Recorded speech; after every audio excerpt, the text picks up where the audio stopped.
All right, seems it's a well-kept secret that some of the television's most recognizable personalities have collectively contributed more than $100,000 to right-wing candidates and causes over the past 2 decades.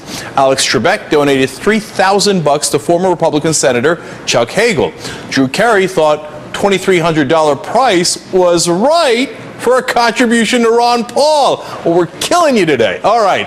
But the real Wheel of Fortune belongs to Pat Sajak. Are you with me? Are you getting these? All right.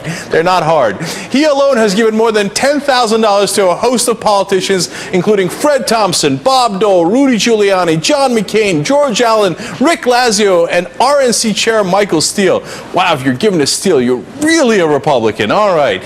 And who knew game show hosts were a hotbed of conservative hosts? I had no idea that game shows were doing this. Now, speaking of conservative hosts, what would be the game show Bill O'Reilly, Sean Hannity, and Glenn Beck would host? Joker's Wild. Joker, Joker, Joker. I used to love that show. All right, Rebecca Dana is a senior correspondent for the Daily Beast. She wrote about this, and she joins me now. First, I love that you wrote about this because it's fascinating. So, but let's get yes. So let's get to the heart of it. Why? That is a terrific question, and different scholars, you wouldn't believe it, but there are in fact scholars who study game show hosts and republicanism and that sort of thing, have a bunch of different theories on the subject, actually. No, they can't. They got a bunch of theories on this topic. Believe it or not, there's a brilliant academic named Olaf Herschelman who he sounds like an academic.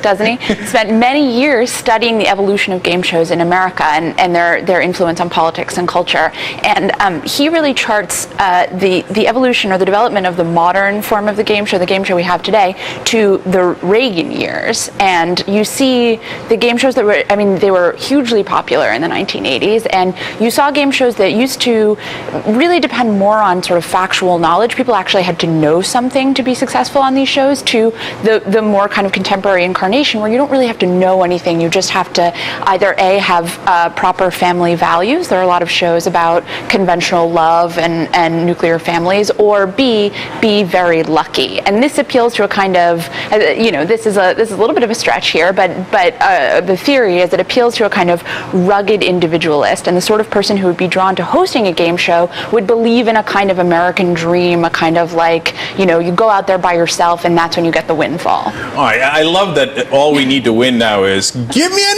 L! Are you smarter than a 5th grader? If so, you win. Right, that was actually one of the more challenging ones. Okay, by the way, did you see on the Wheel of Fortune with the girl with the one L and solved like a 1,000,000-word puzzle? So, hey, come on, you got to give her credit. Okay, but I have a different theory. Special skill. It is a special skill. I'd love to hear it. My theory is that these guys are insanely rich. They are insanely rich, and unlike a lot of other people in Hollywood, they're good businessmen. Many of them, the biggest Republican donor by far is Merv Griffin, who developed a lot of these shows, and many of the regular hosts actually own a piece of the program, so they're doing a lot better than a lot of other folks in Hollywood. Your interpretation of that is so much kinder than mine. Okay, I think, well, first of all, I'll get even broader. A lot of people don't know, they tape all these shows in one day, right? So they only work like 13 days a year. It's unbelievable. It's the best job in America. Best job in the world, and then they make you this gargantuan amount of money, tens of millions of dollars.